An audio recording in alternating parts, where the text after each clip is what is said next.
Growing up on Saturday morning cartoons is one of the fondest memories that I have. Rushing downstairs at 7 a.m. to turn on the TV and immediately get blasted with "Time to duel!" Followed up shortly after with Pokemon, Static Shock, TMNT, Justice League, and so much more. Now, obviously from the several times that I've talked about them, Yu-Gi-Oh! And Pokemon have been my favorite of the bunch. Shortly after becoming obsessed with both of these series whenever I was like 5, 6 years old, my grandma happened to notice that both of these franchises sell trading cards. And every Saturday when we would go to Walmart for grocery shopping, she would buy me either a pack of Pokemon or Yu-Gi-Oh! Cards. And so began the addiction. Now, I don't have any Pokemon cards anymore, solely because I don't really play the game, but I have thousands of Yu-Gi-Oh! Cards. And just for proof of that claim, here is my tub. This is currently nothing but card sleeves. I don't want to open this up because then all the card sleeves will come pouring out. But as you can see, I have a ton of cards right there that just slid. And you know what? Let me flip this camera around. Hold on. I feel like an absolute grandpa after doing that. But let me move these real quick. Those are just some new cards that I got. I got a couple game mats here. 2 binder full of cards. And then container, deck box full of random cards that I haven't sorted into these 2 binders. And then more boxes, on more boxes, on more boxes, on more containers. Oh, and if you thought that that was a lot, here's my 20 some odd decks that I have. I still very much so love playing this game, and this collection is tiny compared to what I used to have, to be honest. But I bring all this up because I got to thinking about how rare and expensive some of these cards are.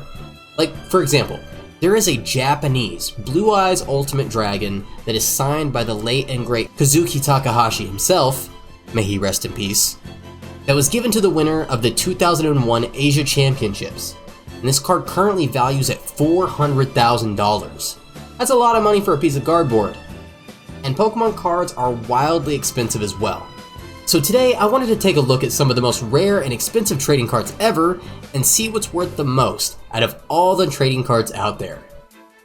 Now, the way this will be laid out is I'll be showcasing some of the most rare and expensive cards from a few of the franchises that I love, talk about the story of the cards just a little bit, and then at the end we will reveal the most expensive and illustrious card ever. So make sure to stay towards the end. And if you enjoy content like this and want to see something like this in the future, make sure you hit the like button down below for me. Make sure you are subscribed, that way you know when each and every single one of my videos come out. And if you have any ideas for videos that you'd like to see in the future, make sure to let me know down in the comment section below.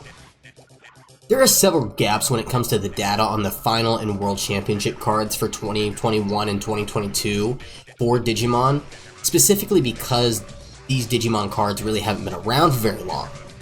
While Greymon cards were awarded to the top 16 players of the 2021 and 2022 championships, the other prize cards were much harder to get. They were awarded to the podium 3rd place, 2nd place, and overall championships. And out of all of them, this one seems to have the most known data on it, the ST1 Metal Greymon, with its black and gold metallic look.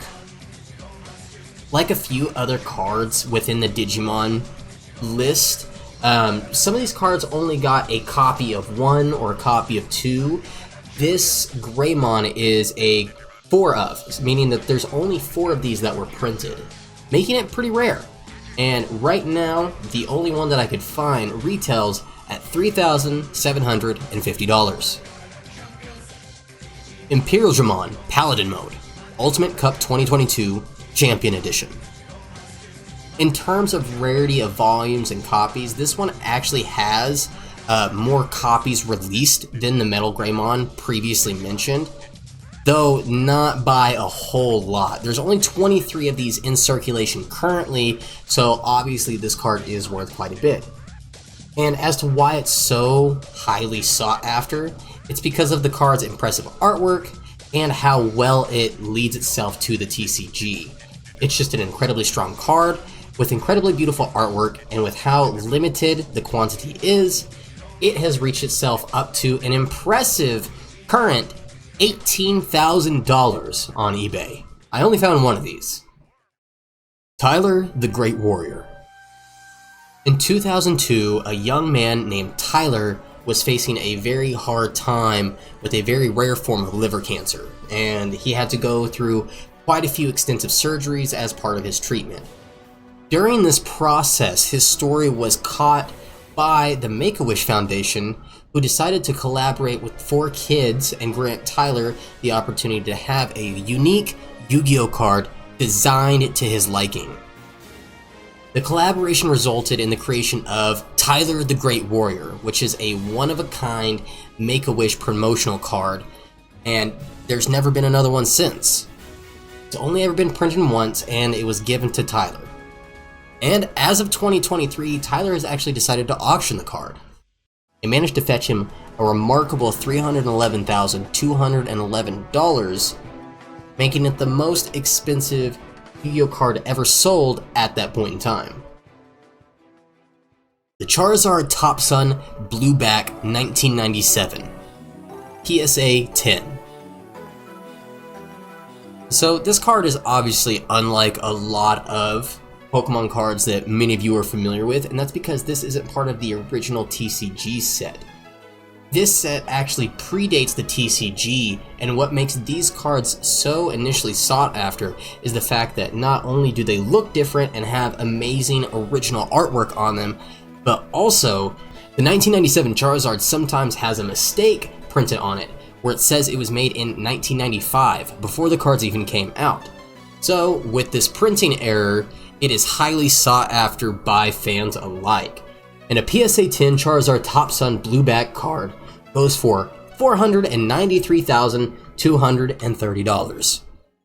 Now reaching into some of the more illustrious and well-known cards, Magic the Gathering is going to show us the Black Lotus, boasting a staggering price that has reached $800,000 in some cases and has sold for on the cheaper ends of $100,000, only shows how rare and sought after this card is. As the price tag suggests, Black Lotus is no ordinary card. It's a mono artifact playable only once and wields an astonishing ability to instantly infuse the player's mana pool with 3 mana of any single color. So obviously this just gives them insane player advantage. In recent times, Black Lotus has achieved a newfound fame and value as rapper Post Malone acquired a rare signed Black Lotus card for $800,000, setting a record for the most expensive Magic the Gathering card purchased at that time, but this would shortly be outdone by another Magic the Gathering card purchased by Post Malone himself once again. The One Ring, 1 of 1, PSA 9. Both Magic the Gathering collectors and Tolkien fans in 2023 got to experience something amazing, a chase for a card, 1 of 1, the one true ring. Obviously this was an homage to the Lord of the Rings movies, as there was only one true ring, and once the card was eventually found, Post Malone paid an amazing $2 million for this one-of-a-kind piece back in August of 2023. Pikachu 1998, Pokemon Japanese Promo Holo Illustrator, PSA 10. A lot like the Black Lotus card that we mentioned earlier, the Pikachu Illustrator is one of the most mythical and illustrious cards in the TCG world. This card was bought by Logan Paul back in 2023, and it's unlikely that we will see this card hit circulation again for quite a long time. This card valued at $5,275,000. To be exact, Logan Paul bought it for $4 million and traded a card worth $1,200,750. Blackluster Soldier, Stainless Steel.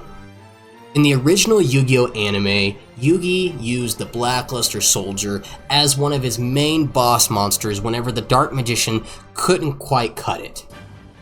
And because of this, the Blackluster Soldier easily became one of the most iconic monsters as soon as it hit the field, being the strongest ritual monster we had seen, and Yugi's strongest monster up to that point.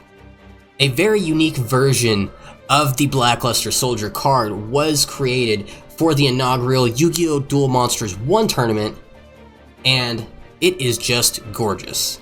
In a 2013 report by Kotaku, it was revealed that the card was sold at an estimated $10 million, setting a record for one of the most expensive cards in history out of any trading card game. This is a one-of-a-kind collectible, and anybody who manages to get their hands on it should consider themselves extremely lucky. And now, for the rarest and most expensive card. Is it Pokemon? Is it Yu-Gi-Oh? Is it a surprise Digimon card? In 1952, Topps Mickey Mantle card, with a 9.5 grade from Crater SGC, was known as the finest known example of a 1952 Topps Mantle card. And this rookie card sold at Heritage Auctions for a staggering $12.6 million, including buyer's premium. It's the most ever paid amount for any sports item, card, or memorabilia ever. This card is arguably the finest condition example of the most iconic post-war card in the world.